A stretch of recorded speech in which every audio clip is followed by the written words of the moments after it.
Today we are building a differential 11 with an FPL expert. It's BigManBakar. Here he is, the main man. And Bakar, one thing we need to iron out before we get stuck into this video is what actually is a differential? I've decided to select players who have less than 15% ownership. There are a couple of exceptions, especially the premium players that I've selected, because it's very hard to pick premium players who don't have that kind of ownership. So Bakar, start us off. Who's the goalkeeper you've decided to go for? I have Ramsdale in goal.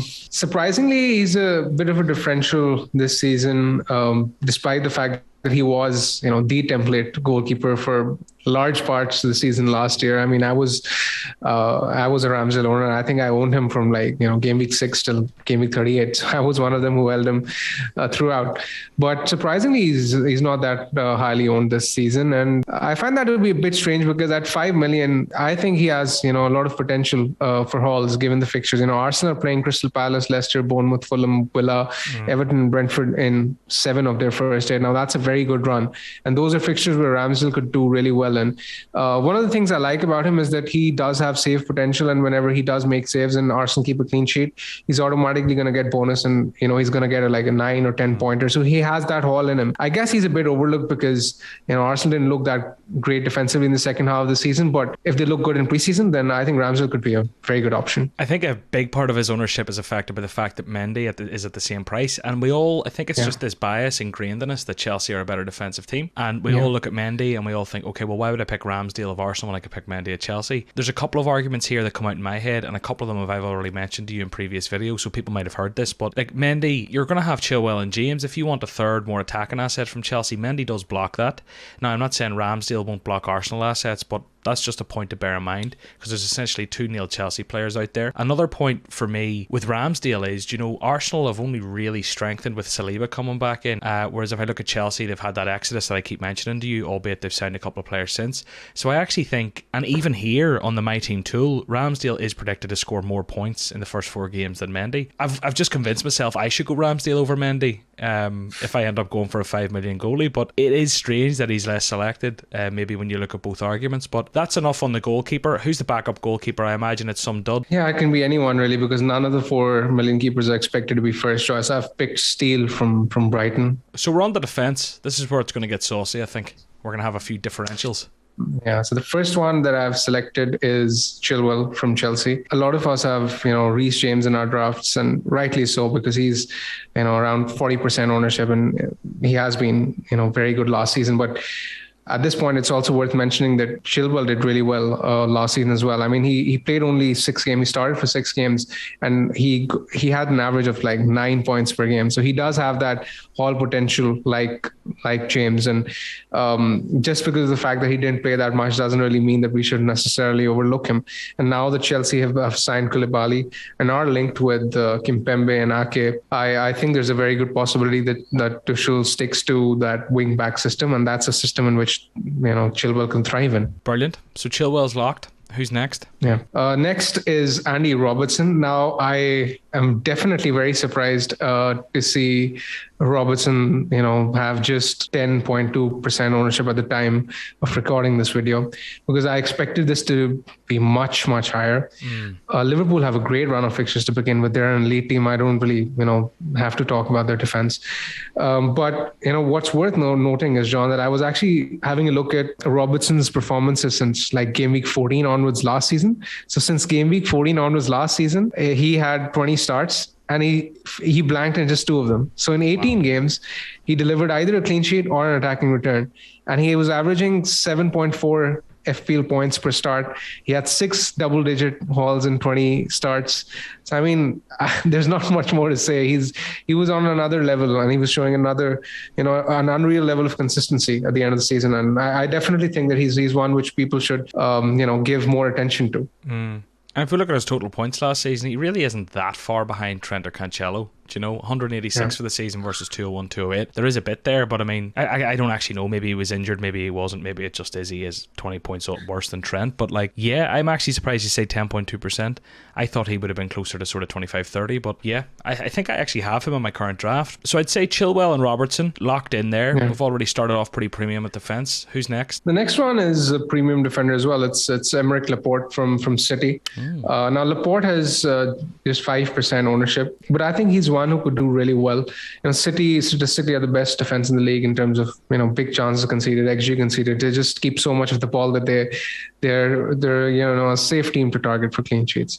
And Laporte was the go-to defender in terms of the centre backs from City last year, and even this year. I mean, with Ake leaving, that leaves Pep with no other left-footed centre back. So that more or less nails you know, Laporte and his 11 to begin with. And I think Laporte should be safe and should do really well with the opening fixtures that City have. Yeah, it's funny because we all look at like Cancelo, Trent, Robbo, and then very quickly the likes of Laporte, Diaz, Matip and Van Dijk have been overlooked, making them differentials even though they're also great options. It's no surprise for me that you've stuck one of them in. I'm actually, look, I don't know what you've picked here. I'd be interested if any of the other guys I mentioned are here, but who's next? It's Doherty from Spurs. Yeah, an Irish. Now he had a brief spell in our teams, you know, last season where he did really well, and he sort of thrived in that Conte wing-back system, which is expected to continue. Now a lot of us don't have. Conte and you. See what you did there, Bakar. Now a lot of us don't have Doherty in our team simply because, you know, a lot of us are looking at the new toy in Perisic, and you know, we're you know, naturally more tempted by the new toys. But Doherty, I think, could do really well. I expect him to start, despite the fact that Spurs are linked with Spence and he's you know, close to joining. I still think that Doherty will be first choice, and at that price, is 5 million. I don't think you can go wrong, because the Spurs wing backs, their XGI per 90 numbers are always right up there among the premium defenders. In terms of the defense, Spurs are actually third for clean sheets since Conte took over. I do think there's a lot of value at 5 million. I think he could be a very good differential. The person who just springs out in my mind is Emerson Royale. Is he going to be competing with him, or is he gone, or what's happened there? I think he's there, but Doherty was firmly ahead of him in the pecking order, you know, at the end of last season before he got injured. Who is our last defender? The last defender is Dunk from Brighton. Now I've picked him simply because I think Brighton have a good run of fixtures from, you know, game week 2 to late. He's kind of like a filler in the squad. I don't expect him to play week in, week out, but he can fill in, you know, given the fixtures that Brighton have, especially their home fixtures are very appealing. They're playing Newcastle in game week 2, Leeds in game week 4,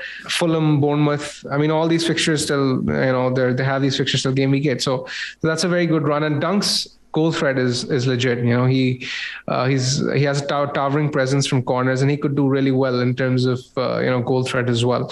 So he's a good pick for 4.5 million. We've seen him take set pieces in the past too, haven't we? Yeah. Big donkey. So great. That's our back five locked. And I have to say, you know, none of them really scare me away. I kind of like them. So up into midfield, who's our first choice? The first choice is actually the premium choice, and that's Kevin De Bruyne. Now he's slightly high ownership than 15%, but in most of the teams, template teams that you see, you won't see De Bruyne, because, you know, people are either looking at Son or, you know, Haaland or Salah.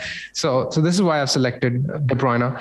I think he could do really well, and he is a legit captaincy option as well in the early fixtures that City have. City have, you know, they're playing Bournemouth at home in game week 2 in particular, which is a game you'd want a City captain from. And I think De Bruyne could start really well. He had a really strong end to the season last year as well. So I think he's one worth picking if you want to go for a premium, you know, differential. Then look no further than De Bruyne. De Bruyne. Locked in, 12 million. I love it. If he's fit, I love him. I love having him. I honestly think he's one of the best players the Premier League's ever seen. It's just injuries have crippled him. But we'll not go down that rabbit hole today. Who is the second midfielder? Second midfielder is Saka.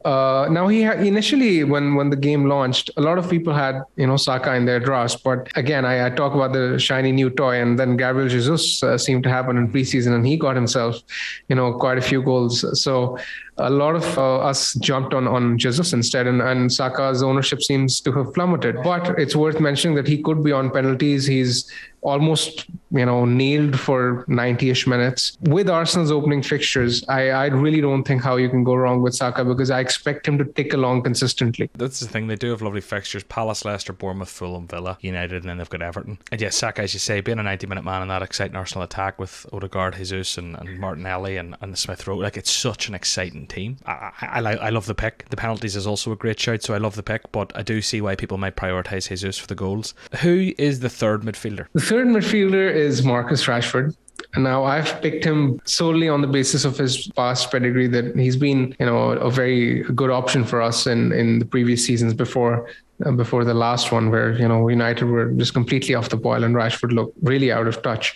But United have had a decent preseason game. I actually watched the whole of it. Rashford was, he was getting involved. He was getting into the box quite a lot. He had he was getting into threatening positions, which is something you'd like to see. United's opening fixtures aren't that bad. They're okay. They're mixed. And I think for 6.5 million, there's not much to worry about, because he's a low risk punt at that price. And I really do think that United will throw us, quite a lot of assets who will be underpriced this season, given how poorly they were last season. So FPL have, priced them accordingly. Yeah, and like Rashford, like 3 million cheaper than last season, as we've seen before. I was doing a bit of digging on him before, and like it was 170 points or better, like 170 plus points in both 1920 and the 2021 season. Last season he really went off the boil, so if he can get any of that previous pedigree back at 6.5 million, he could be one of the best. He could theoretically be the best value player in the game. Yeah, because that's such a cut to his price. You don't often see cuts that big. So yeah, really interested to see how Rashford goes. I like the pick. The next pick is Phil Foden from Man City. Lovely. Now again, this depends on how he looks in preseason and how he does, in the Community Shield, etc. It could be Mahrez. This pick could be Mahrez. I've basically, reserved that slot for whichever of Mahrez or Sterling, Mahrez or Foden looks good in preseason, because now with Sterling gone, with Jesus gone, I think both of these guys are going to get much more opportunities in the team. And I'm pretty sure that one of them will probably have secured himself a starting position for game week 1. And at 8 million, a starting City midfielder who just seemed to score so many goals per game, it just seems like a very good offer to turn down. Does Grealish interest you at all for $1 million cheaper than the two guys you've mentioned? Yeah, I mean, Grealish could come into the reckoning as well. He had a strong end to last season as well, but then again, I think there's sort of slightly more potential from an FPL point of view in what I see from Foden and in what I see from Mahrez, because they're more direct. And Grealish hasn't really been the same player that he was at Villa. So I'd like to reserve my judgment on Grealish. Yeah, it's just going to be really interesting to see who nails down that left wing role and makes it their own, because obviously Grealish and Foden will be competing big time for that. So I'd be really excited to see if Grealish can come in and maybe give us a few more attacking returns. According to the predicted points over the first 4 game weeks on the My Team tool here, Grealish is predicted to score more than Mahrez but less than Foden. So look, it'll be interesting to see how that battle pans out. Yeah. But we've one more slot in midfield. Yeah, this is supposed to be a 4.5 enabler. This could be Pereira, this could be Colback, this could be anyone really.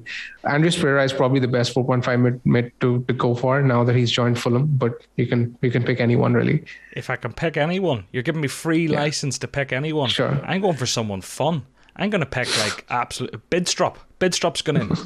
Let's see how he gets on. I'm ruining your... This is the first time I've heard his name. Yeah, everyone go and slag Bakar in the comments and say, Bakar, I can't believe you picked Bidstrop, you madman. All right, we're up to the forwards.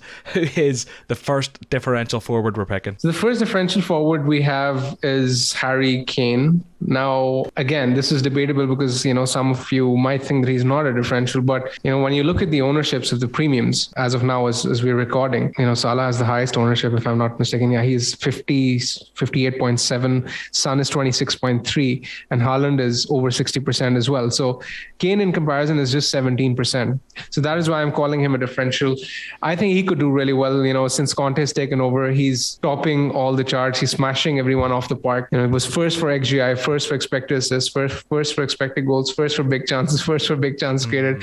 I can go on and on forever about Kane's stats. And, his opening fixtures are very favorable as well. He looked class apart. I know it was only, against a South Korean team very recently in the friendly that Spurs played. But, I mean, he looked a class apart in that. And, the movement, the passing range was still there. So I think he could have a really strong start of the season. I'm backing it too. I'm backing it too. Who's our second one? Probably a little more differential. This is Ollie Watkins. Now, this is a name I've not really seen in too many drafts to begin with. And Aston Villa's fixtures, John, I believe are a bit overlooked. When you look at their opening first four, for example, Villa are playing Bournemouth, Everton, Crystal Palace, West Ham. Now, those are four fixtures where I see them as winnable. And I see them scoring in probably each one of them. And I think Watkins is the one who's most likely to be involved. He, in fact, scored in preseason already. Gerrard was, he seemed to have reverted to a two up top system at the end of last season. So it'll be interesting to see whether he still pairs Watkins alongside Ings, but Watkins is the main guy to have, and he will get the bulk share of the chances, and that's why I've picked him in my squad. Brilliant. Yeah, it's interesting to see him. As you say, I haven't seen him in many drafts, but he has been a favourite in FPL over the last couple of seasons. So yeah, really interested to see how he hits the ground running against Bournemouth. That could be a great fixture. If he goes in there and scores a brace, all of a sudden everyone's talking about him at that price. And now we have a 4.5. Who do you want to go for your 4.5? It's good. You're going to say I have Greenwood, aren't you? Yeah. I see that you read my mind very well now. Do you know what? I'm going to throw Plange in just to scupper your Plange. Go ahead. His Plange. So everyone, you have to abuse Bakar in the comments and say, I can't believe you picked Bidstrup and Plange. But look, what we're going to do is we're going to be bench players anyway. So we're going to save this team, and your captain would be De Bruyne or Kane? Kane maybe? Yeah, Kane and De Bruyne seem to rotate very well. So Kane in game week 1, then De Bruyne in 2, then Kane in 3, then De Bruyne in 4. That way. For a differential team, 65.4 predicted points in game week 1, 91% team rating. And how this works is the team rating, as it says here, is based on your current game week team and predictions over time, with near weeks weighted higher, your captains and lineup counts. So yeah, I think this team's actually done really solid with a 91% rating. Are you happy with that? Yeah, sure. I think that for a differential 11, that's a very good rating to have to begin with. Well, I would challenge anyone watching to head over to Hub. The link is in the description. You don't need to sign up. Click on the toolbox, go to my team, build your differential 11. Try and be as creative as you can. Let us know what percentage you come out with, and let us know your predicted points, and we'll see if anyone can beat you, Bakar. But it's been an absolute pleasure having you back. Thank you so much for joining us. Thanks for having me, John. Thanks. See you later, and don't forget there is that 50% off at Hub at the minute. If you do decide to sign up, it's 50% off. I don't know how long that's going to last for, but it won't be forever. See you later.